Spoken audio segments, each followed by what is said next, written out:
Үндэсний татврын албаны удирдах ажилтны буюу нийслэлийн татврын газар 21 аймаг 9 дүүргийн татврын хэлтсийн дарга нарт зориулсан сургалт энэ сарын 8-9-ний өдөр болж өнгөрсөн. Тэгвэл өнөөдөр тэд зөвлөгөөнөө хийж өнгөрсөн жилд хийж хэрэгжүүлсэн ажил болон энэ оны ажлын төлөвлөгөөгөө хэлэлцлээ. Бид энэ жил татврын хуулиудад нэмэлт өөрчлөлт оруулахаар ингээд ажиллаж байгаа гол хуулиудаа.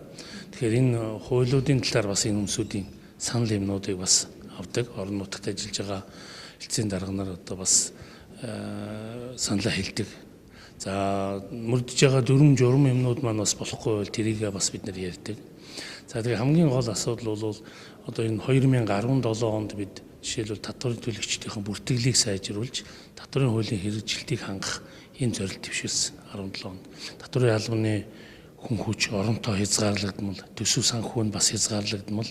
Тэгээ гэтэл цаана нь бол энэ бүх хүмүүсүүдийг бол иргэдэгчдэр, аж ахуйн нэгжигчдэр татварт бүрэн хамруулах, татврынхаа бааз суурийг өргөжүүлэх зорилт тавьж байна. Ингэж энэ төсвийн одоо өсөн нэмэгдэж байгаа энэ хэрэгцээг бол орлогыг бол хангах хэрэгтэй болж байгаа.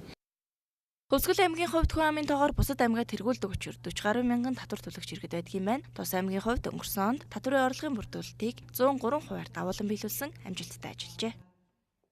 17 онд бол бид бүхэн одоо энэ бас өмнөх гарсан одоо амжилтуудаа баттгах, за одоо өмнөх одоо төвшингээ ахиулж ажиллах ийм одоо гол зорилтуудыг тавьсан. За бидний одоо гол зорилт бол татврын орлогын төлөвлөгөөг одоо сар улирлаар жиг танган биелүүлэх юм гол одоо зорилготой.